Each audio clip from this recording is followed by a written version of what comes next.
What's good, baby? It's Young Gravy, and I'm here chatting with Milky. So obviously, you'll be heading to Australia, which is super exciting. Am I correct in thinking this isn't your first time to Australia, is it? Second, but it's been it will have been almost 4 years Yeah. because I think the last time was April 2019. And so like outside of the shows, what are you like most looking forward to doing whilst you're here? Like what's in your Australia bucket list this time around? I mean, I know it's gonna be summer there. Well, April it was when I was there last. It was really nice too, but I know it's gonna be like real, people are gonna be partying a lot. I'm excited to have some more. I mean, we're hitting more than just like last time. I think it was 4 shows in Australia, 2 in New Zealand. Now we got like 10 total. Hitting some. I have never been to Perth. Excited for that. I want to go to the Gold Coast on an off day and check that out. And I just found out I'm doing this festival with the Venga Boys in Tasmania, which Yeah. would be tight. Yeah. Yeah. I never thought I'd be there, so that'll Yeah. be dope to see. Tasmania is so beautiful. Mhm. It's like underrated. I've heard. Obviously, we're so excited to have you back performing in Australia, and some shows sold out straight away. You've added more, which is so awesome. Like, what's in store for audiences that are attending this run of shows? Like, how have you kind of created an overall live experience? Yeah, the shows. I'm on tour right now. Actually, I'm flying to Seattle in like an hour. I'm going to the airport in an hour. Don't stress. Right now I'm doing this big co-headline tour with Baby No Money, who I know is also actually touring Australia soon, but we couldn't line it up together. So I guess it's I did a solo tour recently, and I like to give a long set. I usually don't put openers on because some people just don't even care. So with my sort of cult fan base, I do a long show, and it's just really high energy usually, especially when we were in Australia last time. I remember there was people doing shoeies on stage. We were like, I was getting in the crowd, and we were doing all types of, reckless stuff. It's a lot of energy for sure. It's gonna be fun. And so how important is like performing live to you, not only in terms of like showcasing your art, but like making that connection with the audiences who do love your music? I really like it. I really like performing live because I don't know, you get to kind of see the genuine reactions of people whereas on the internet you just see like a comment, and it's cool to be able to play like a new song and see all the words. I love doing meet and greets because then you meet like the really hardcore fans who you actually have like impacted in life, and you can hear their stories. So yeah, man, I think touring is one of my favorite parts of it. It's tiring, but I love it. Yeah, I love that.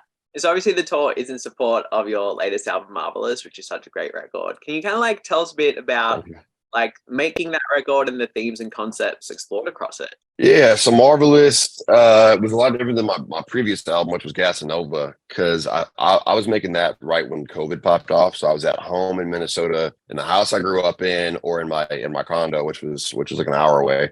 And I was just, working on, I don't know, I was working remotely with all these artists, with all these producers and other artists. Whereas Marvelous, I did all of it in LA in person with the producers. So I had a lot more of a hands-on sort of approach to every song, and everything kind of came from scratch. The production has a lot more of my input on it. And I mainly worked with 3 producers, which is Dwilly, Y2K, and Diamond Pistols. And like, they all kind of bring their own sound, and we figured out ways to work together. So I just got better at making music, I think, and like actually understanding the production side of it. So it's more, I guess, customized to what I want it to sound like than anything else I've put out before. Yeah, I love that. You kind of touched on it a tiny bit there, but like my next question was kind of like, how do you think your artistry like has evolved from like the earlier days when you were like releasing music in 2016 with like your debut EP to what we hear? Mm-hmm. Yeah, man. So like I really never made any sort of music at all, or even thought about it before my first rap song. Like I hated band class. I wasn't into it. I listened to a ton of music, but I just never saw myself doing it. So when I started making music, I almost came in from more of a business perspective than a music perspective, because I just saw artists making these things pop off on SoundCloud, and I was really good with marketing, and I had started other businesses. So then I saw it as this opportunity, but I was like I had to teach myself everything. So I learned music as I went. And like literally my first like 2 releases, you can hear they're not mixed. I like the key is wrong, all this stuff. And over the years now, I've made like probably 100 songs, and I think it gets better every time. But really, I think this past project I really did, because I actually was getting in the studio with people who were really knowledgeable about music, and I was actually learning things rather than just kind of shooting ideas back and forth. I learned it finally. If you had to pick songs off Marvelous to play to someone who like never heard your music that you think would make them an instant diehard fan, which three would you choose? Well, I gotta say Betty, because Betty, I've witnessed that reaction now and how many fans it's brought me. So that's one of them. I love the intro. The intro is it's called "Isn't It Marvelous?" It's very much like sort of exploring new. I don't know. I try to just make the craziest possible song in like 2.5 minutes.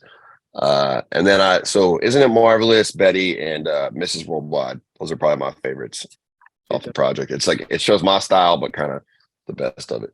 Yeah, I back it. And so is there like a particular like line, lyric, musical motif from the album that you find will get like stuck in your head more often than not, or maybe like the one you're most proud of? That's a good question. I think the verses on that album are some of my best. Like the wordplay and stuff. There's this bit in the second half of Mrs. Worldwide where I'm talking about a lisp and I'm like kind of like changing the words back and forth. Something about shorty got a lisp, she give good faith. Matter of fact, I'll never miss, but a bitch with a lisp make it sound like a myth. And that makes me want to. I just was doing all this wordplay with like the and the S and yeah. So that's probably one of my favorite parts of it. Yeah, man. All the verses. It's hard to pick, but that's a highlight.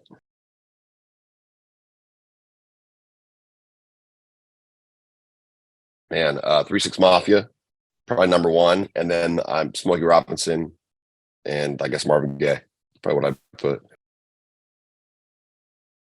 Dream Collab, Frank Sinatra, if he was around. Mac DeMarco is probably my favorite out of the living artists. Pinata by Freddie Gibbs is up there. That's by him and Madlib. That one really like inspired me and really like I was starting to sample it. I think it came out right before I started rapping, but like I'd heard all these sample sounds and he had just perfected it. So that's one of my favorite albums ever. Like True Romance or like Pulp Fiction. I love those like Tarantino-esque type movies. Something like that. And I think I could do a good job. I mean, at least of curating. Hopefully, yeah. I love like my favorite. I really love the older movies like Superfly, where they have like the whole soundtrack is curated by like Curtis Mayfield or something. That down the line, that'd be something I'd love to do for film. Good question. It's weird. I was thinking. I mean, sometimes I'll literally be there and I'll be performing and I'll sit there and I'll be like, "What am I?" I'm like just thinking to myself, "Well, it's just so routine that I'm just thinking like, well, what am I thinking about right now?" It kind of. I mean, I have the routine so locked in and like where to go and how to treat the audience and the moments in each song. Where like I'm kind of just like, it's almost like meditative. I'm just like doing it and thinking about little ways to improve but kind of just repeating the same thing. It's kind of meditative. I feel like I'm kind of in like a just relaxed state even though I'm jumping around. It's like mentally I'm just thinking about one thing and that's the song. Isn't it Miley Cyrus, right? I mean it's the same person, right? First song I really loved. It's kind of a deep cut, but if anyone's listening and wants to look it up, there's Stoner's Night by Juicy J is one of the songs that like really got me into just like this sort of crunk hop and really like kind of inspired my beat style. So the early Juicy J mixtapes are up there. First concert wow.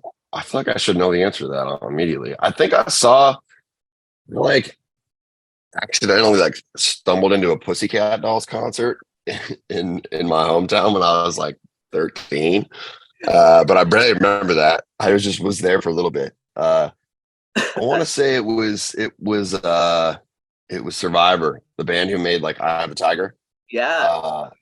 Not like I picked them out specifically. That was the only song I knew, but they were doing a show and my friends and I snuck in and that was I guess the first show I saw at like 14. I really haven't been to that many shows. I went to a few like underground rap shows back in the day. I want to say my favorite would either be Suicide Boys, and that's only because I got to open for them on a few shows and I got to see their set, which is awesome. But I think the prize I probably have to give it to 21 Pilots. I have an old roommate who plays guitar for them now, And I had only heard like two of their songs. I didn't know much about them, but I went to their show and it was fucking amazing. I was so impressed. Spice Girls are doper in my opinion. Doctor Doctor Savory, maybe, you know, Love it. spicy daddy. I don't know, something along those lines. I don't know. That's a good question. I haven't like done my research, but they're big. The first rock and roll, like I don't know. I use most influence on like the music that I listen to and pay attention to. I want to say like what's his name? Barry. The Isley brothers and their manager Barry. Oh man, I'm not gonna remember it, and it's gonna be embarrassing. But the Motown records, I think have the most impact on like modern pop and hip hop stuff. So Isley brothers, I guess, is gonna be my answer. Oh man, hopefully, stay healthy, man. I've been on a good health kick lately of being more healthy than I had some like drinking habits and just not exercising enough. And the last couple months, I've been really good about it. So just like, hey, don't fall off the wagon. Well, when I was like a kid, at one point, I think I was like 14. I discovered Jimi Hendrix and wanted to become a guitar player, and then I tried it and I did not like it. So there's been a moment or two, but I think when I like really committed was uh man, I think it was when I saw Lil Yachty blow up. I saw Lil Yachty blow up. My friend went to middle school with him and like knew him personally. And he's like, yo, check this song out. And he sent me One Night by Lil Yachty and it had 60,000 plays. And then I loved the song. And I was like, yeah, this is like, if I was rapping, this is what my music would sound like. And then I watched it just blow up insanely right afterwards. So I think Lil Yachty, watching him blow up in like 2016 or 2015 is kind of what, you know, is what inspired me to do the same.